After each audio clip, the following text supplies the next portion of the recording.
Assalamu alaikum wa rahmatullahi wa barakatuhu. Ladies and gentlemen, it is our distinct honor to welcome a visionary leader and a trailblazer in medical sciences and also a true inspiration to all us. With immense pleasure, I, Amir Ali, on behalf of SPI team, extend our sincere appreciation to someone who exemplifies excellence in medicine. A beacon of inspiration, Professor Dr. Kausar Usman has not only achieved remarkable success, but has also contributed significantly to various achievements. वैसे तो sir किसी शख्सियत की तारुफ की मोहताज नहीं है, यहाँ बैठा हर शख्स उनके नाम से बखूबी वाकिफ़ है। मेडिकल फील्ड में सर ने जो कामयाबी और कंट्रीब्यूशंस दिए हैं, उसको देखते हुए कुछ लाइन मेरे ज़बान पे आती है कि उसे बुलाओ के पास बैठे ज़रा माथे पे हाथ रख कर, उसे बुलाओ के पास बैठे ज़रा माथे पे हाथ रख कर, जो उसके छूने में है शिफा वो किसी दवा में असर नहीं. Sir is MD, Sir is MD, Fellowship of Indian College of Pathologists, Fellow of American College of Physicians, and also Fellow of Royal College of Physicians. Presently, Sir is working as a Professor Internal Medicine in King George Medical University, Lucknow. Now let's collectively express our gratitude as we warmly invite Professor Dr. Kausar Usman on the stage as a symbol of our thankfulness for their invaluable presence today. I would request our director, Mr. M.S. Hassan sir, to kindly come on stage and honor our guest with a token of love and appreciation from SPI team.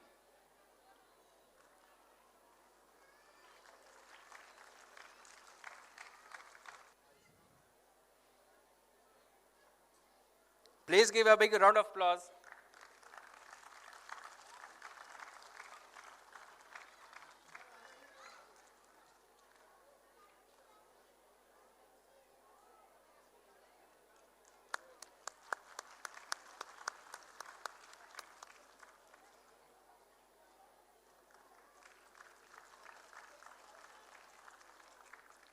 जज़ाकल्लाहु खैर Siraj sir.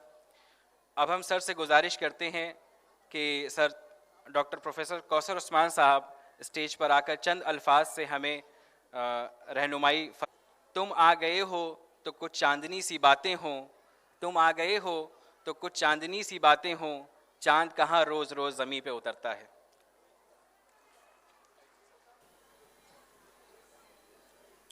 मोहतरम जनाब सिराज साहब, जनाब शमीम अख्तर साहब, doctor Tariq Salman साहब, सऊद साहब और ख़वातीन व हज़रात, अस्सलाम वालेकुम व रहमतुल्लाहि व बरकातुहू.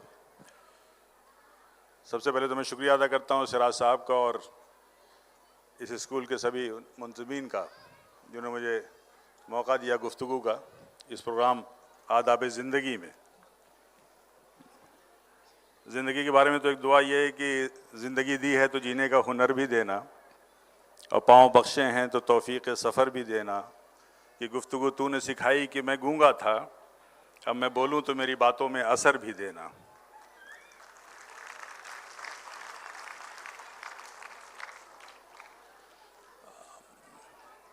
आमतौर पे बहुत से प्रोग्राम में मैं नहीं जा पाता हूँ, लेकिन इस प्रोग्राम में आने की ख़ास वजह यह है कि ये प्रोग्राम उन होनहार बच्चों का है जो हमारे मुल्क और कौम के मुस्तकबिल हैं. ये प्रोग्राम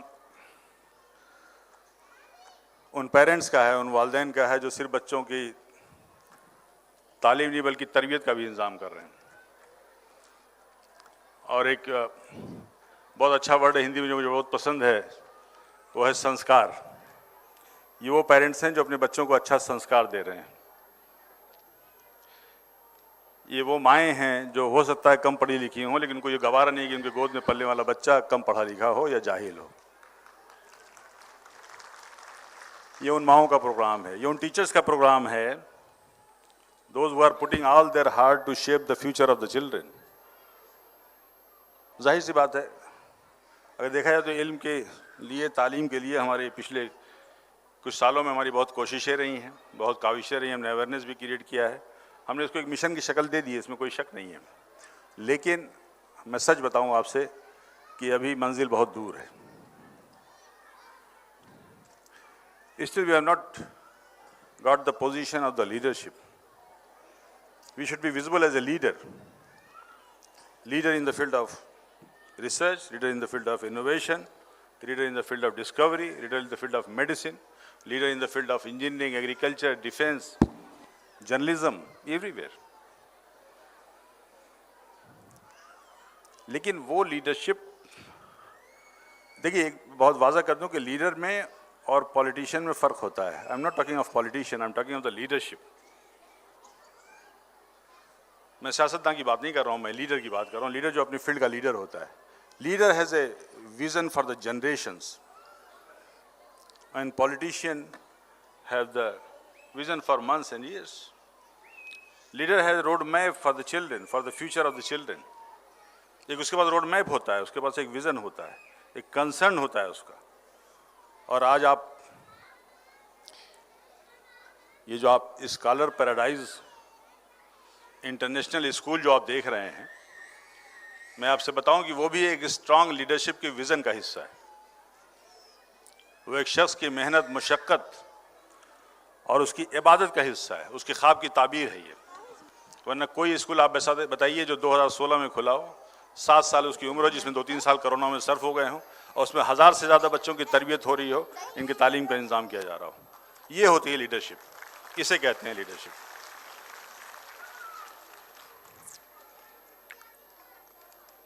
बट सवाल ये है कि क्या हम पूरी तरीके से कामयाब हैं इस लीडरशिप या to achieve something. There are certain reasons for it कि हम वो मुकाम नहीं पा रहे हैं जो हमें पाना चाहिए, या जो हमारे लिए अहकामात हैं उसकी कुछ ख़ास वजह हैं जो मुझे समझ में आती है। मैं आपसे शेयर कर लूँ, चूँकि यहाँ पर गार्जियंस भी हैं और कुछ पेरेंट्स हैं, कुछ लोग हैं, बहुत से लोग से मेरा ज़ाती ताल्लुक़ है, वाकिफ़ है, मेरे दोस्त अहबाब हैं। पहली वजह तो मैं समझता हूँ वो ये है कि हमने अभी अब फोकस नहीं किया प्राइमरी एजुकेशन पे। हमारा फोकस होना चाहिए बुनियादी तालीम पे, एलिमेंट्री एजुकेशन पे। सबसे ज़्यादा हमारा फोकस होना चाहिए प्राइमरी एजुकेशन पे। और मैं इसलिए कह रहा हूँ, मैं डाटास की बुनियाद पे कह रहा हूँ, मैं सच कह रहा हूँ कि अगर आप गौर करें तो हमारा drop out rate is more than 50% even at the class of 10th पे बच्चे ड्रॉप आउट कर जाते हैं। और ये भी तय है कि अगर किसी बच्चे ने 10th या 12th कर लिया तो अपना रास्ता खुद बना लेता है। हमारी प्रॉब्लम्स वहाँ पे, खुद राह बना लेता है, बहता हुआ पानी। और फाउंडेशन की, एलिमेंट्री एजुकेशन की, बेसिक एजुकेशन की मैं बात सिर्फ इसलिए कर रहा हूँ कि आप किसी भी मजबूत और तनावर दरख्त और बुलंद शाख की उम्मीद तब तक नहीं कर सकते जब तक कि उसकी जड़ें ना मजबूत हों। तो हमें उसकी जड़ें मजबूत करनी होंगी। दूसरी जो एक चीज़ें दिखती हैं वो ये दिखती हैं कि हम अभी भी हमारा जो फोकस है उन बच्चों पे नहीं है, उन टैलेंटेड, आपने देखा अभी कितने टैलेंटेड बच्चे थे। मैं बहुत दावे के साथ कह रहा हूँ आपसे कि प्लेयर्स की कमी नहीं है, कोच की कमी है। प्लेयर्स बहुत हैं हमारे पास। हम उन टैलेंट को रिकॉग्नाइज नहीं करते, एक्नॉलेज नहीं करते, उनको नर्चर नहीं करते, उनको आइडेंटिफाई नहीं करते। ज़रूरत है कि उन यंग टैलेंट्स को हम नर्चर करें, उनको आइडेंटिफाई करें और उनकी हौसला अफजाई करें। इसलिए भी ज़रूरी कि मैं समझता हूँ कि जब आप किसी यंग टैलेंट को आइडेंटिफाई करके उसको इंकरेज करते हैं, उसका हौसला बढ़ाते हैं, तो they dream big and the leadership requires excellence. When they dream big, they do excellent. And those who dream the most, they do the most. हम बहुत से बड़े बड़े प्रोग्राम्स करते हैं, उनमें हम उन लोगों को अवार्ड देते हैं ज़्यादातर जिनके पास फेलोशिप्स है, गोल्ड मेडल्स हैं, रिसर्च पेपर्स हैं। उनसे ज़्यादा हकदार ये बच्चे हैं, क्योंकि ये हमारे रोशन मुस्तकबिल की ज़मानत है। और हमें इनको आइडेंटिफाई करके इनको हमें अवार्ड देना चाहिए और इनको नर्चर करना चाहिए, ताकि हम ये कह सकें कि आपकी नज़रों में है सूरज की अजमत जितनी, हम चिरागों का भी उतना ही अदब करते हैं। ये हमारा टेम्परामेंट होनी चाहिए, ये फिलॉसफी होनी चाहिए। एक जो चीज़ जब आप गौर करें, जैसे अब हमारे वहाँ यूनिवर्सिटीज़ हैं, इंटरनल यूनिवर्सिटी है, बहुत से लोग उससे वाबस्ता हैं, और एक बहुत ही बड़ी और एक बहुत ही प्रेस्टीजियस यूनिवर्सिटी है। ऐसी यूनिवर्सिटी को चाहिए कि वो एक शोबा बनाएं, टैलेंट नर्चर का शोबा बनाएं।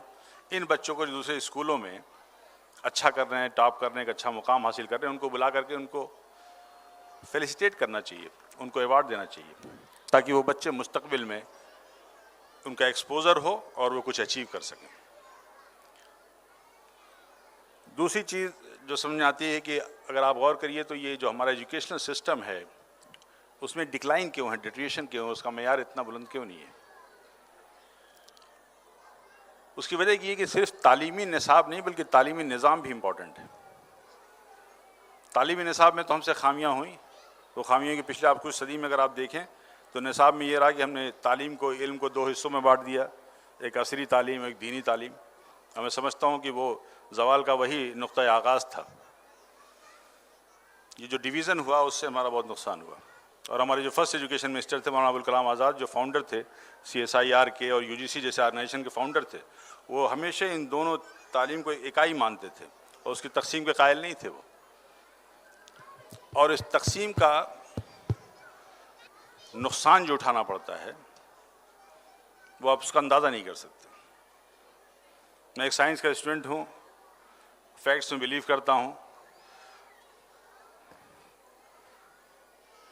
जब तक कि साइंस और अखलाकियात यानी जो रिलीजियस बेसिक टीचिंग्स हैं और जो मॉरल वैल्यूज जब एक साथ रहती हैं तो दुनिया में फलाह और बहबूद और तरक्की का काम होता है।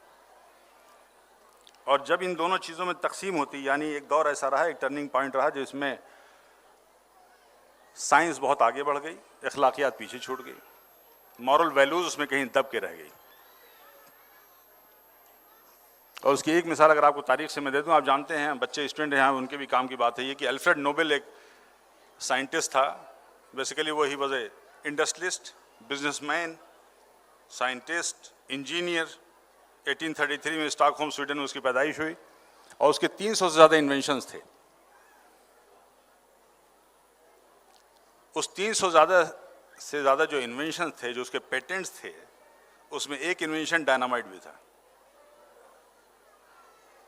TNT, जो मेरे ख्याल से डिस्ट्रक्टिव रिसर्च था दुनिया का।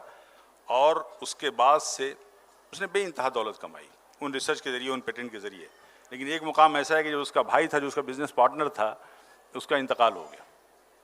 जब उसका इंतकाल हुआ तो यूरोप के कुछ अखबारों ने कन्फ्यूज़न में समझा कि अल्फ्रेड नोबेल का इंतकाल हो गया, तो उन्होंने ऑबिचरी छापी जो निकालते हैं पेपर में। वो लिखा उन्होंने कि मर्चेंट ऑफ डेथ डाइड, मौत का सौदागर मर गया। जब अल्फ्रेड नोबेल ने ये सुना कि उसके बारे में लोगों के ख्याल ये हैं तो इतना ज़्यादा उसको सदमा हुआ, उसके दिल को इतनी तकलीफ़ हुई कि प्रैक्टिकली वो इस बात को बर्दाश्त नहीं कर पाया।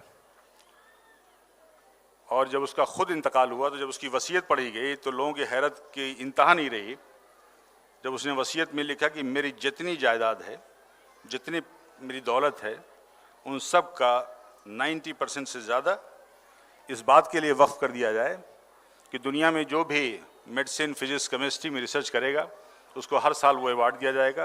और ख़ास करके कोई लिटरेचर या अमन के लिए, दुनिया के अमन के लिए अगर कोई काम करेगा तो उसको अवार्ड दिया जाएगा, जिसको आप नोबेल प्राइज़ के नाम से जानते हैं। कहीं ना कहीं उसका ज़मीर जगह, उसका कॉन्शियस जगह। लेकिन अगर आप उसके पहले जाएं, उस पर गौर करें, भी बाहर देख रहा था, हिस्ट्री का बहुत अच्छा डिस्प्ले लगा रखा है बच्चों ने, कि वो एक गोल्डन पीरियड था जब हम साइंस की क़यादत करते थे, जब अबू सीना जैसे लोग थे, जो फ़िलासफ़र भी थे, हाफिज़ भी थे, फिजिशियन भी थे, तबीब भी थे, बहुत कुछ थे। तो उस वक्त ये तालीम बची हुई नहीं थी। तब दुनिया में अखलाकियात ज़िंदा थी, मॉरल वैल्यूज़ ज़िंदा थे, ह्यूमन वैल्यूज़ ज़िंदा थी, इंसानियत ज़िंदा थी। तो आज ज़रूरत इस बात की है कि हम उसको बांटने के बजाय दोनों तालीम को एक साथ लेके चलें, और जो मैं देख रहा हूँ जिसके इशारे मिल रहे हैं, और इंशाअल्लाह इसमें कामयाबी भी मिलेगी। बहुत से आज के दौर में बहुत से स्टूडेंट्स मुझे मिलते हैं जो यंग हैं, जो अभी कुछ अपना करियर बनाना चाहते हैं, और अक्सर देखता हूँ उनमें कुछ मायूसी भी होती है। वो अक्सर कहते हैं कि बड़े चैलेंजेस हैं, बड़ी आजमाइशें हैं, बड़े how to make the career, how to make the future bright, कैसे करें, क्या करें, बड़े मसाइल हैं, दुनिया तो बदल चुकी है, हालात क्या हो रहे हैं। तो बस मैं आखिरी बात आपसे कर लूँ कि वो मुझे एक किस्सा याद आता है, मैं सुना दूँ बस, और मैं समझता हूँ शायद वही सारे मसलों का हल है। वो छोटा सा किस्सा ये है कि एक साहब थे, इल्मी थे, वो बुज़ुर्ग थे, वो बहुत बैठ करके अपनी कुछ पढ़ने लिखने में और इल्मी कामों में मसरूफ़ थे। ये किस्सा आप गौर से सुन लीजिए।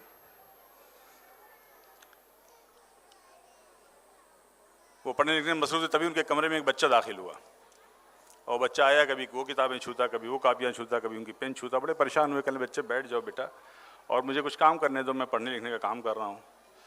थोड़ी देर बच्चा बैठ जाता था, फिर थोड़ी देर में शुरू हो जाता था वो, और फिर कुछ चीज़ें छूने लगता था, कभी शोर मचाने लगता था। फिर दोबारा उन्होंने समझाया कि बेटा बैठ जाओ, मुझे कुछ काम कर लेने दो, लेकिन बच्चा अपनी आदत से मजबूर, उसकी उम्र ऐसी हो, शरारतें करने लगता था। फिर उनकी नज़र एक अखबार पे पड़ी, पुराना अखबार रखा हुआ था। उस अखबार को उन्होंने उठाया और उस अखबार में देखा कि एक पेज पर दुनिया का नक्शा बना हुआ, map of the world map बना हुआ था। उन्होंने इस अखबार को उठाया, उसके कई टुकड़े कर दिए, देखिए मैंने जोड़ दिया। तो उनको बड़ी हैरत हुई, कहने लगे जो काम 2-4 घंटे में तो 15-20 मिनट ने कैसे कर दिया। कहने बेटा ये बताओ, ये तुमने कमाल किया कैसे कि पूरे वर्ल्ड का नक्शा तुमने जोड़ दिया। जब देखा उन्होंने तो पहाड़ वैसे ही, मकानात वैसे ही, मुल्कों की बाउंड्री वैसी, सब कुछ ठीक से जुड़ा हुआ था। उस बच्चे ने कहा तो बहुत आसान काम था, ये दुनिया के नक्शे के दूसरी तरफ एक आदमी की तस्वीर थी, मैंने उस आदमी की तस्वीर ठीक से जोड़ दी और दुनिया का नक्शा अपने आप ठीक हो गया। आज हमें यही करना है कि हमें अपनी तस्वीर ठीक करनी है, दुनिया का नक्शा अपने आप ठीक हो जाएगा। मैं बहुत मशकूर हूँ, आपकी मोहब्बतों का बहुत ममनून हूँ, ख़ास करके सिराज साहब का, प्रिंसिपल का, कोऑर्डिनेटर्स का, एडमिन स्टाफ का और सारे टीचर्स का, और आप सबका बेहद ममनून हूँ। आपने मुझे मौका दिया, बहुत बहुत शुक्रिया। जज़ाकल्लाह खैर।